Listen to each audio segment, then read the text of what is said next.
Hi, what's up, guys? My name is Sakode. Today, I'll show you how to get Microsoft Office for free. So, to start, to get Microsoft Office for free, you need to connect to the internet. When your machine is connected to the internet, on the search field, you type Office app. Then you click Office app. Then after that, you click on sign in to sign in with your Microsoft accounts. You can choose Microsoft School accounts or Microsoft personal account. After that, you click continue. Here I will choose my personal accounts.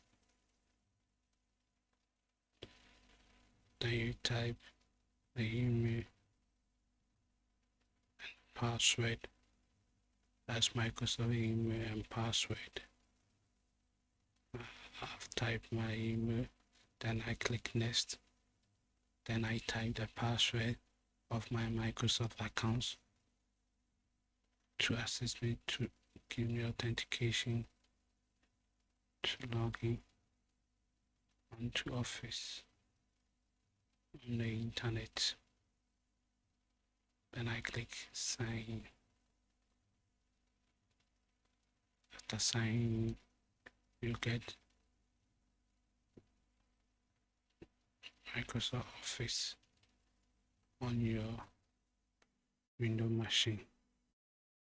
You can subscribe. You can use the free tier of Microsoft account using your Microsoft account. Thank you for watching.